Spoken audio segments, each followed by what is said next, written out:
ensemble Daniel chapitre 12, dernier chapitre de ce prophète. Seigneur, de nous parler ce matin à nouveau à travers sa parole. Daniel chapitre 12. En ce temps-là se lèvera Michaël, le grand chef, le défenseur des enfants de ton peuple, et ce sera une époque de détresse, telle qu'il n'y en a pas eu de semblable depuis que les nations existent jusqu'à cette époque. En ce temps-là, ceux de ton peuple qui seront trouvés inscrits dans le livre seront sauvés. Plusieurs de ceux qui dorment dans la poussière de la terre se réveilleront, les uns pour la vie éternelle et les autres pour l'opprobre, dans la honte, pour la honte éternelle.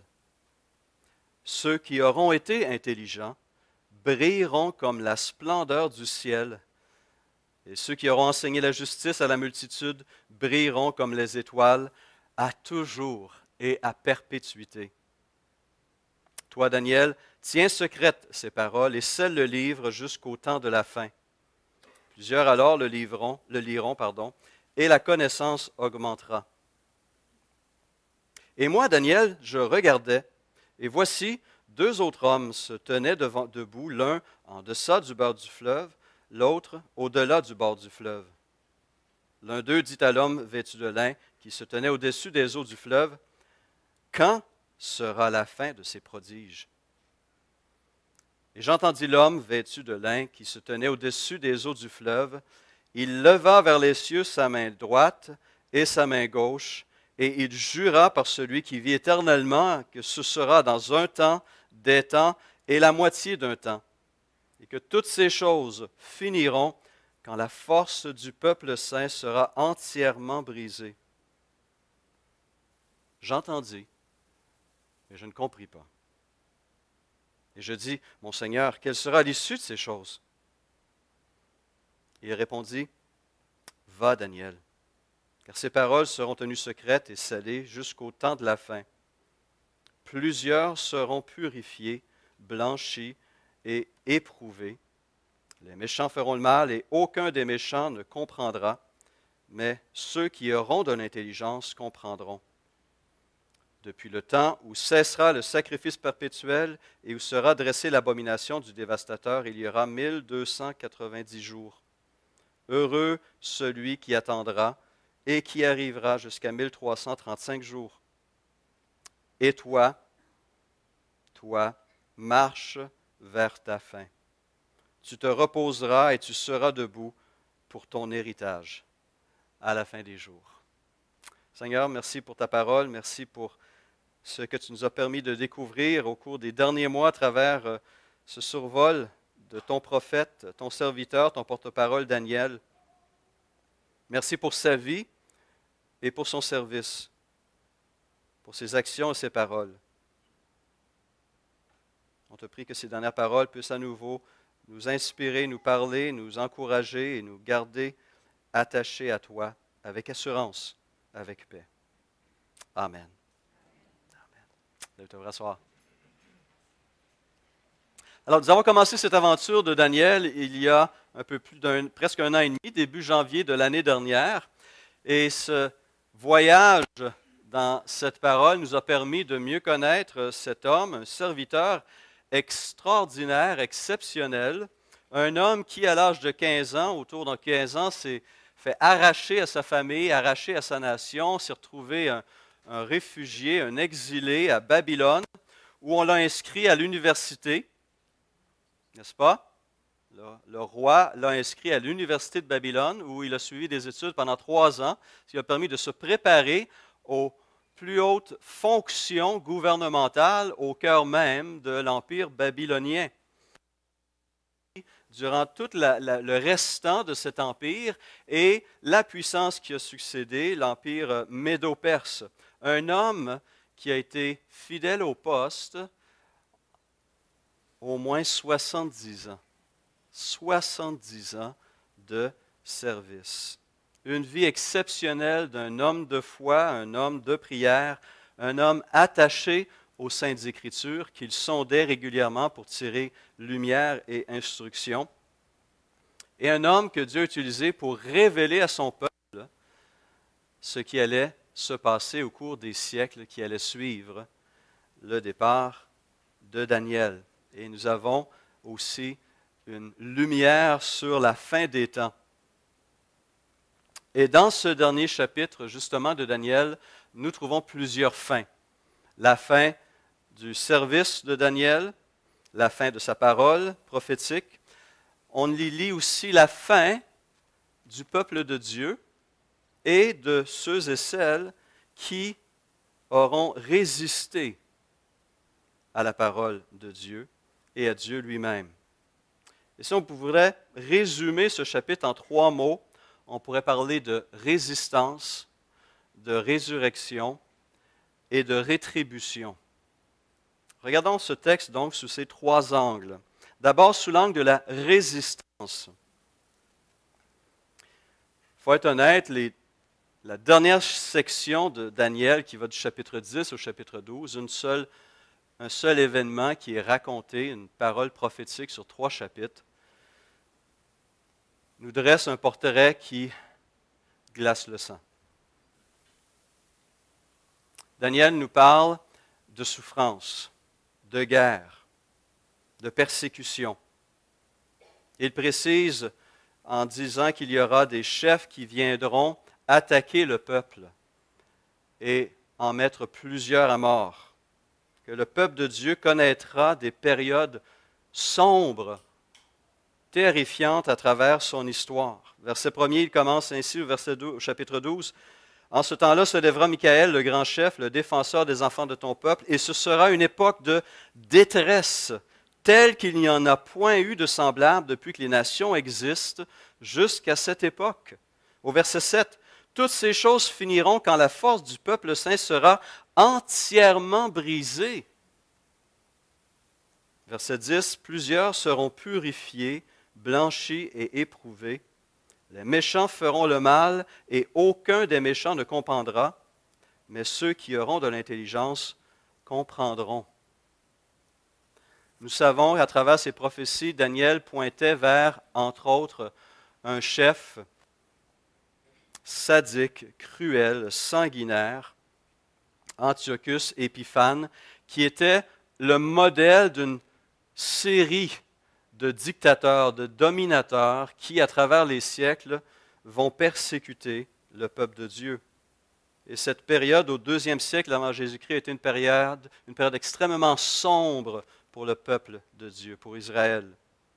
Mais il y a eu aussi la chute de Jérusalem en l'an 70 sous les assauts de l'armée du général Romain Titus, où la ville a été rasée et des dizaines de milliers de personnes ont été mises à mort et d'autres dizaines de milliers amenées en esclavage. On s'est servi de ces esclaves juifs, entre autres, pour construire des monticules de pierre pour se rendre jusqu'à la forteresse de Masada où les derniers résistants juifs se tenaient.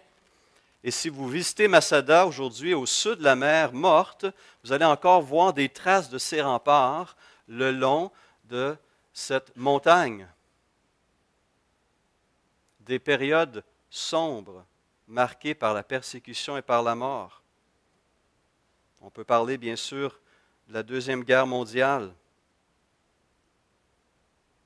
Et encore aujourd'hui, l'Holocauste nous fait frissonner d'horreur. Mais Daniel nous dit que des périodes encore plus sombres sont à venir. Jésus va se servir de cette prophétie de Daniel, du texte de Daniel, pour parler de ces derniers jours. Mais il termine avec une note d'espérance. Il dit en Matthieu 24, versets 16 à 21, « Lorsque vous verrez la désolation, le prophète Daniel, établi en lieu saint, que celui qui lit fasse attention, alors que ceux qui seront en Judée fuient dans les montagnes, que celui qui sera sur le toit ne descende pas pour prendre ce qui est dans sa maison, et que celui qui sera dans les champs ne retourne pas en arrière pour prendre son manteau. » Et verset 21, « Car alors, dit Jésus, la détresse sera si grande qu'il n'y en a point eu de pareil depuis le commencement du monde jusqu'à maintenant, et il ajoute, et qu'il n'y en aura jamais.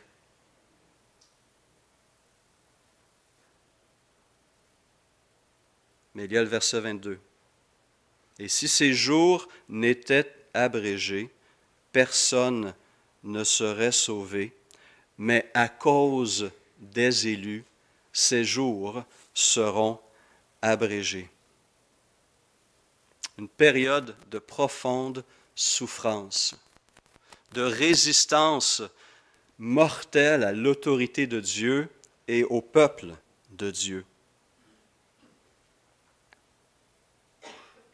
Et Christ place ce temps de tribulation juste avant son retour. Daniel 12, verset 2 à nouveau dit, « En ce temps-là, ceux de ton peuple qui seront trouvés inscrits dans le livre seront sauvés. Plusieurs de ceux qui dorment dans la poussière, le mot plusieurs est traduit pour représenter l'ensemble dans un autre texte pour ne pas qu'on se pose trop de questions. Plusieurs de ceux qui dorment dans la poussière de la terre se réveilleront, les uns pour la vie éternelle et les autres pour l'opprobre, pour la honte, ou d'autres versions disent, pour l'horreur éternelle. Ceux qui auront été intelligents brilleront comme la splendeur du ciel, et ceux qui auront enseigné la justice à la multitude brilleront comme les étoiles à toujours et à perpétuité. » À cette annonce d'une période trouble, Jésus ajoute l'annonce d'une intervention divine pour y mettre fin, une fois pour toutes. Dieu ne laissera pas le mal dominer indéfiniment. Il va venir mettre un terme à cette oppression, à cette domination, et il va apporter la pleine délivrance à son peuple. Et à ce moment-là, la résistance des ennemis de Dieu sera définitivement brisée. Et ceux qui auront perdu la vie avant le retour de Jésus-Christ ne seront pas oubliés. Si vous lisez, par exemple, 1 et 2 Thessaloniciens, il est intéressant de voir à quel point ces hommes et ces femmes, ces croyants, avaient compris, et c'est pourquoi Paul doit écrire ces deux lettres pour corriger leur mauvaise compréhension du retour de Christ, ils avaient compris que Jésus revenait maintenant, de leur vivant, au point que même plusieurs avaient cessé de travailler, puis attendaient béatement le retour de Christ. Et Paul prend la plume pour leur dire, non, attendez, oui, le Seigneur revient, mais on ne sait pas encore à quel moment il va revenir. Et pour nous, nous devons persévérer. Nous devons continuer à servir, continuer à vivre, continuer à briller pour Christ. Et Daniel 12 nous présente l'une des affirmations les plus claires de l'Ancien Testament au sujet de la résurrection. Un des plus clairs passages de l'Ancien Testament. Job croyait qu'il allait un jour revivre et voir son Dieu. Il le dit au chapitre 19, verset 25 de son livre. Il dit, « Je sais que mon Rédempteur est vivant et qu'il se lèvera le dernier sur la terre. Quand ma peau sera détruite, il se lèvera. Après que ma peau aura été détruite, moi-même, je contemplerai Dieu. Je le verrai et il me sera favorable. Mes yeux le verront et non ceux d'un autre. Mon âme languit d'attente au-dedans de moi. » Job avait cette espérance pour lui-même. Les prophètes Osée et Ézéchiel nous parlent de la nation d'Israël qui va aussi revivre. Et on croyait qu'Israël allait être ressuscité en tant que nation juste. Ésaïe, lui, mentionne les individus justes au sein de la nation. Daniel nous dit qu'autant les justes que les injustes, tout être humain va expérimenter la résurrection. Mais il y aura deux destinées, deux directions ou deux destinations finales, comme le disait Mathilde. Puis l'ange parle d'un livre au verset 2. Il dit, « Ceux de ton peuple qui seront trouvés inscrits dans le livre seront sauvés. » De quel livre s'agit-il au juste? En fait, la Bible parle de plusieurs livres qui ont une importance particulière et pour Dieu et pour nous.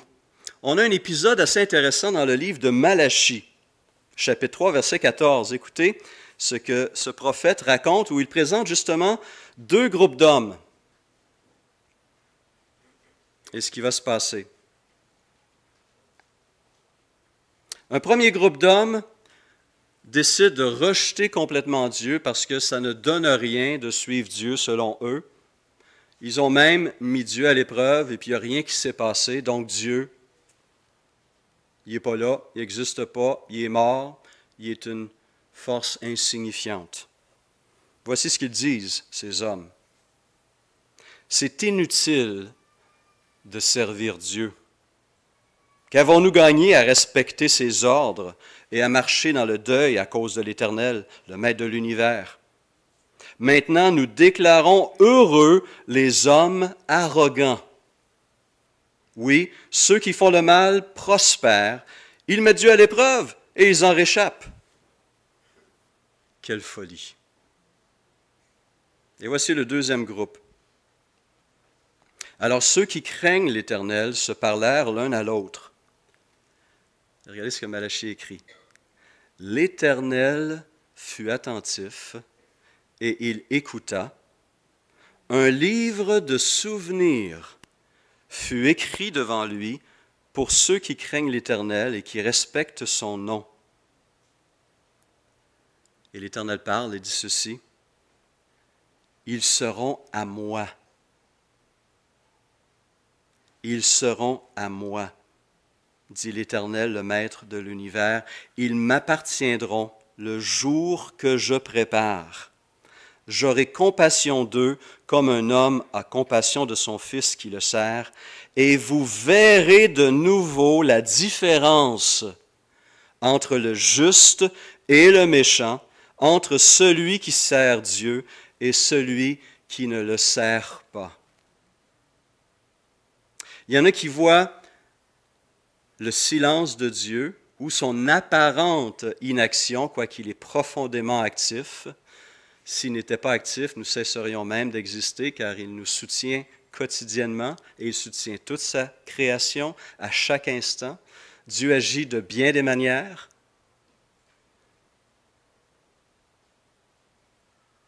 Mais Dieu, un jour, va intervenir et va faire cesser toutes les injustices. Et le jour s'en vient. Deux catégories d'hommes, deux catégories de femmes. On va trouver une autre référence des livres en Apocalypse, chapitre 20.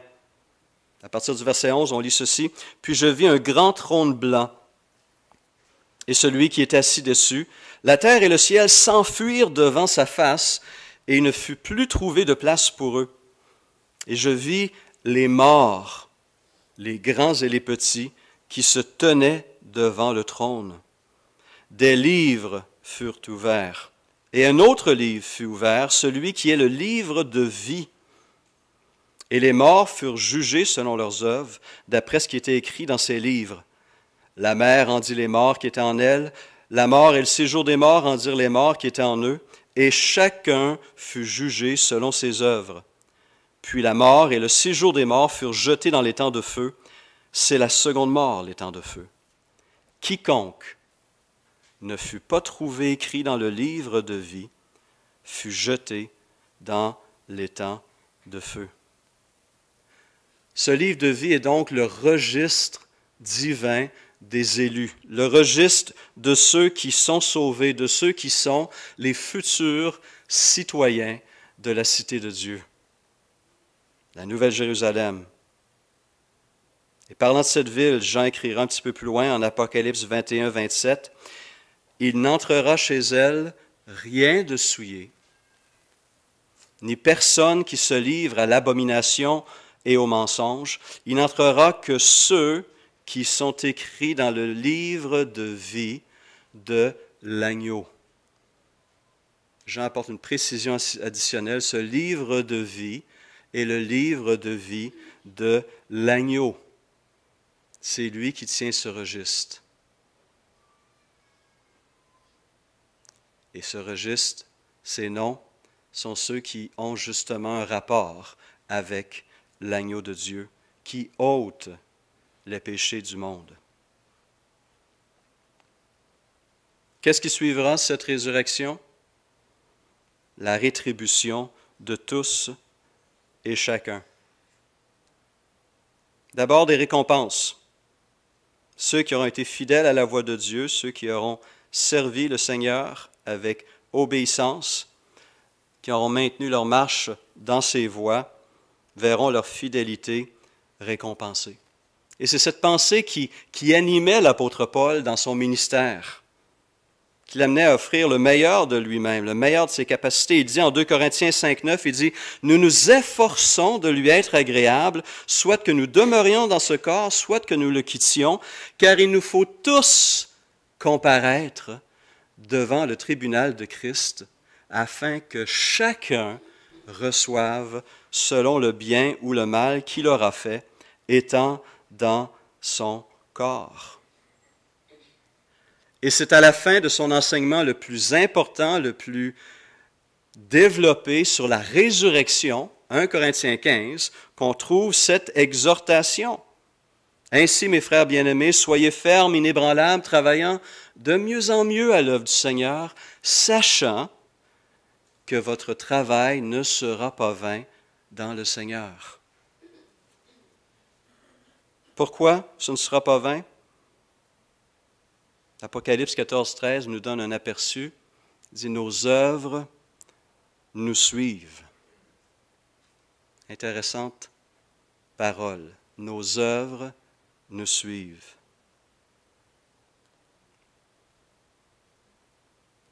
Mais s'il y a un mot qui peut résumer l'ensemble de ces récompenses, s'il y a un mot qui peut résumer tout cela, c'est le mot gloire. Encore une fois, Daniel 12,2 dit « Ceux qui auront été intelligents brilleront comme la splendeur du ciel, et ceux qui auront enseigné la justice à la multitude brilleront comme les étoiles à toujours et à perpétuité. » Il est intéressant de se rappeler la description que Jésus fait de lui-même en Apocalypse 22, 16. Il s'appelle « l'étoile brillante du matin ». On apprend que Dieu lui-même va vouloir nous communiquer sa gloire, va vouloir partager sa gloire avec ses élus, avec ses saints, avec ceux qui auront reconnu en Jésus leur Seigneur et leur Sauveur. Jean le dit ainsi dans sa première épître, « Lorsqu'il paraîtra, nous serons semblables à lui. » Paul le dit ainsi aux Colossiens, « Quand Christ, votre vie, paraîtra, alors vous paraîtrez aussi avec lui dans la gloire. » Aux Thessaloniciens, il dit, c'est à quoi il vous a appelé par notre évangile pour que vous possédiez la gloire de notre Seigneur Jésus-Christ. Incroyable. Pierre dira, le Dieu de toute grâce vous a appelé en Jésus-Christ à sa gloire éternelle. La vie éternelle ne sera jamais un temps d'ennui sans fin. Jamais. Ce sera un temps de gloire, de beauté, de pureté, de joie, d'honneur, de vie abondante. Une vie de gloire sans fin. Mais cette résurrection nous parle aussi pour une autre raison. Ce sera l'occasion de corriger toutes les injustices qui ont été commises dans ce monde. Et c'est là un avertissement qu'il faut garder en tête et que les gens qui se moquent de Dieu devraient se rappeler. À 2 Thessaloniciens, chapitre 1, versets 4 et suivants, Paul écrit ceci. en célébrant la fidélité, la marche des Thessaloniciens, le fait qu'ils font de grands progrès, que l'amour est évident. Il dit aussi, verset 4, « Nous glorifions-nous de vous dans les églises de Dieu à cause de votre persévérance et de votre foi au milieu de toutes vos persécutions et des afflictions que vous avez à supporter. C'est une preuve du juste jugement de Dieu pour que vous soyez jugés dignes du royaume de Dieu pour lequel vous souffrez.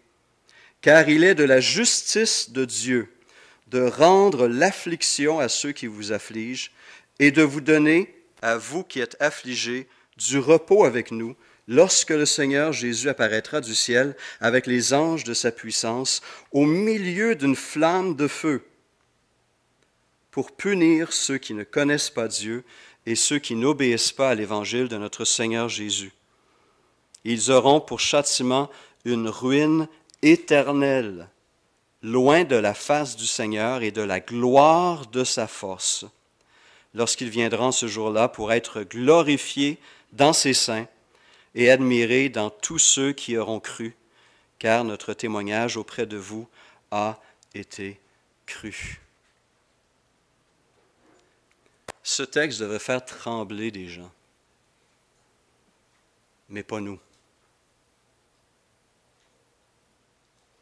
Nous qui reconnaissons en Jésus-Christ le Rédempteur du monde, l'agneau de Dieu qui justement ôte les péchés du monde, celui qui est bel et bien le Maître de l'univers. Une résurrection s'en vient. La mort ne sera pas la dernière étape de notre existence. Mais il y aura un choix, il y aura une sélection. Jésus le dit ainsi en Jean 5, 28, « L'heure vient où tous ceux qui sont dans les sépulcres entendront sa voix et en sortiront. Ceux qui auront fait le bien ressusciteront pour la vie, et ceux qui auront fait le mal ressusciteront pour le jugement. » Et voilà que devant ces portraits que nous retrouvons en Daniel 10, 11 et 12, un des anges présents pose la question à 100 000 $ ou peut-être $1 million aujourd'hui avec l'inflation. Quand, Seigneur, quand ces choses vont-elles arriver? Qui ne s'est pas posé cette question? On se l'est tous posé, puis certains se la posent encore. Et plusieurs ont tenté de répondre avec une précision qui avoisine les 0%. Verset 5. « Moi, Daniel, je regardais, voici 2 autres hommes se tenaient debout, l'un en deçà du bord du fleuve et l'autre au-delà du bord du fleuve. L'un d'eux dit à l'homme vêtu de lin qui se tenait au-dessus des eaux du fleuve, « Quand sera la fin de ces prodiges? » Et j'entendis l'homme vêtu de lin qui se tenait au-dessus des eaux du fleuve. Il leva vers les cieux sa main droite et sa main gauche, et il jura par celui qui vit éternellement que ce sera dans un temps, des temps et la moitié d'un temps, et que toutes ces choses finiront quand la force du peuple sera saint, quand la force du peuple saint sera entièrement brisée. C'est clair? On a la réponse. Non? Pas clair, hein? Même pour Daniel, pas clair. Et c'est pourquoi Daniel pose à nouveau la question. Au verset 9, au verset 8, « J'entendis, mais je ne compris pas, et je dis, mon Seigneur, quand sera l'issue de ces choses? » Écoute, tu viens de me dire, c'est pas clair, donne-moi un petit peu plus, là, je veux en savoir plus. Et en lisant ce texte-là, j'ai pensé à un autre groupe d'hommes qui se posait la même question, qui a posé la même question. Acte 1, les apôtres devant Jésus ressuscité, qui est sur le point de quitter. Les apôtres réunis lui demandèrent, « Seigneur, est-ce en ce temps que tu rétabliras le royaume d'Israël? » Il leur répondit, « Ce n'est pas à vous de connaître les temps ou les moments que le Père a fixés de sa propre autorité. » OK, mais encore... Et il y a le verset 8 d'Acte 1. « mais vous recevrez une puissance, le Saint-Esprit survenant sur vous, et vous serez mes témoins à Jérusalem, dans la Judée, dans toute la Samarie, jusqu'aux extrémités de la terre. Qu'est-ce que Jésus est en train de dire ici? Et qu'est-ce que Dieu dit à Daniel? Sensiblement la même chose. Je vous ai révélé une partie. Cette partie est suffisante pour vous pour savoir en gros ce qui s'en vient et qu'il y a des événements majeurs qui s'en viennent. Mais pour vous, aujourd'hui, vaquez à vos tâches. Cherchez le règne de Dieu. Soyez fidèles à sa parole. Marchez dans l'obéissance et dans la pureté. Et la réponse que Daniel a reçue suscite encore 2500 ans plus tard la perplexité. Va Daniel, car ces paroles seront tenues secrètes et scellées jusqu'au temps de la fin. Verset 9. Verset 10. Plusieurs seront purifiés, blanchis et éprouvés. Les méchants feront le mal et aucun des méchants ne comprendra, mais ceux qui auront de l'intelligence comprendront. Depuis le temps où cessera le sacrifice perpétuel et où sera dressée l'abomination du dévastateur, il y aura 1290 jours. Heureux celui qui attendra et qui arrivera jusqu'à 1335 jours. Et on a discuté et on continue à discuter sur ces textes. Mais le tout dernier verset du livre de Daniel. Et toi, marche vers ta fin. Tu te reposeras et tu seras debout pour ton héritage à la fin des jours. Donc, plutôt que de discuter des jours et des moments, et des discussions qui ne finiront pas tant que ce jour n'arrivera pas, mais il va venir, notre appel est d'aller, de marcher dans l'obéissance et dans la sainteté. 2 Timothée 3, Paul dit à son jeune collègue, « Les hommes méchants et imposteurs avanceront toujours plus dans le mal, égarant les autres et égarés eux-mêmes. Toi, dit Paul à Timothée, toi, demeure dans les choses que tu as apprises et reconnues certaines. » Il dira essentiellement ceci à ses frères de Rome. En Romains 13, 11, « Vous savez quel temps nous vivons. C'est l'heure de nous réveiller enfin du sommeil, car maintenant le salut est plus près de nous qu'au moment où nous avons cru. La nuit est bien avancée, le jour approche. Débarrassons-nous donc des œuvres des ténèbres et revêtons les armes de la lumière.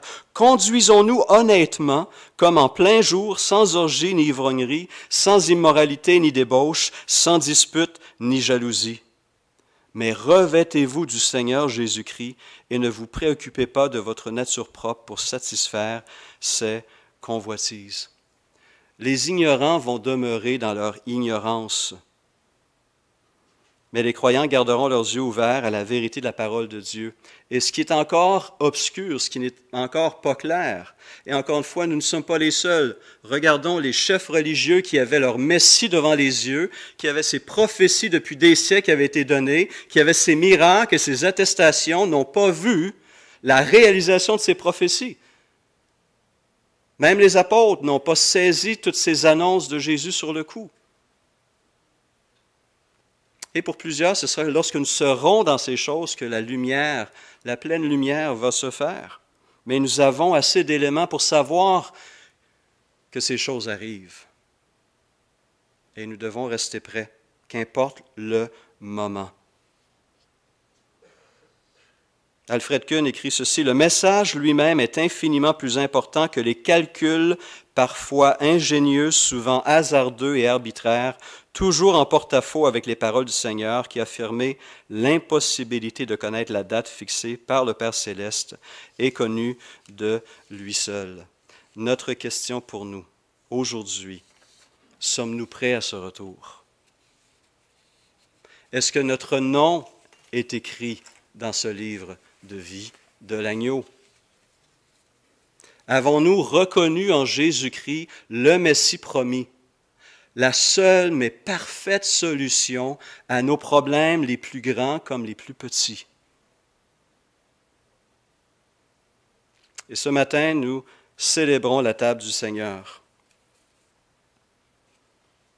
Ce geste que Jésus a donné à ses disciples et qu'il invite tous ceux et celles qui se reconnaissent de Jésus-Christ d'y participer. Ce geste que nous appelons la table du Seigneur, le repas du Seigneur, la scène, nous rappelle justement la mort, le sacrifice de l'agneau de Dieu. Et ce sacrifice qui paye à notre place la dette que l'on doit à Dieu, qui subit à notre place le jugement, la condamnation, l'horreur éternelle que nous méritons. Tout ce que Dieu demande,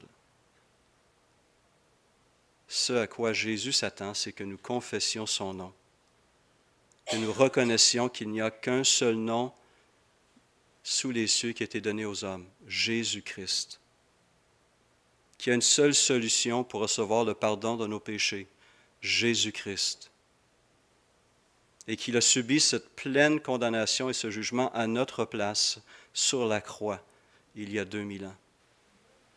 Et ceux et celles qui reconnaissent leur état, leurs besoins, et qui tendent la main à Jésus avec humilité, avec confiance et avec foi, reçoivent la vie éternelle, entrent en communion avec le Seigneur. Et leur nom se trouve inscrit dans le livre de vie de l'agneau.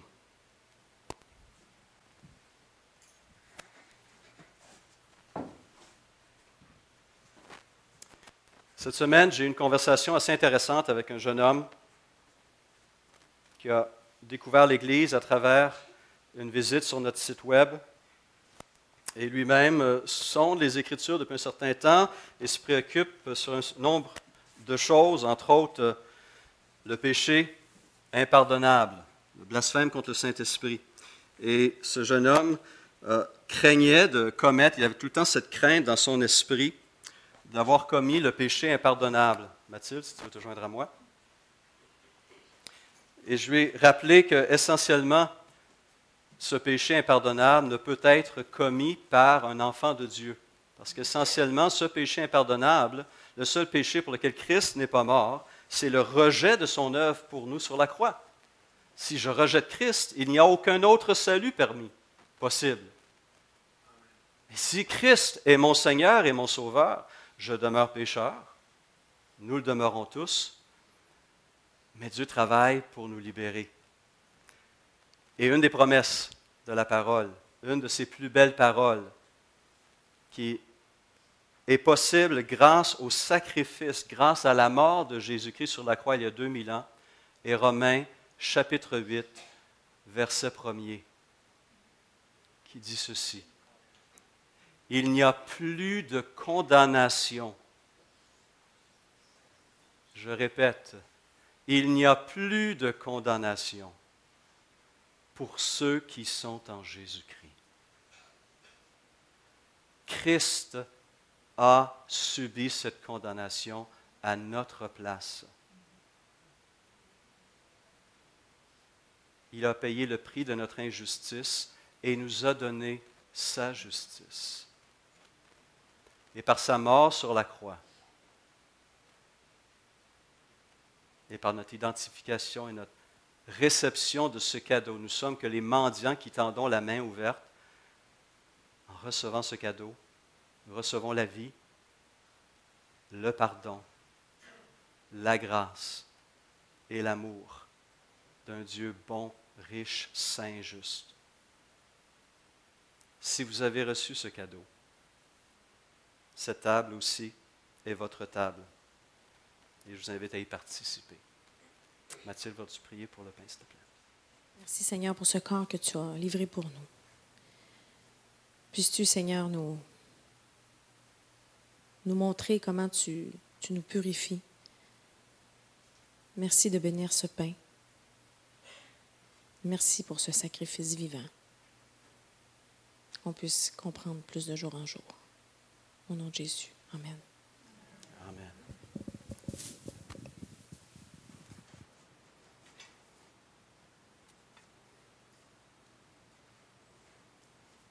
Que ceux dont le nom est inscrit dans le livre de vie de l'agneau prennent et mangent.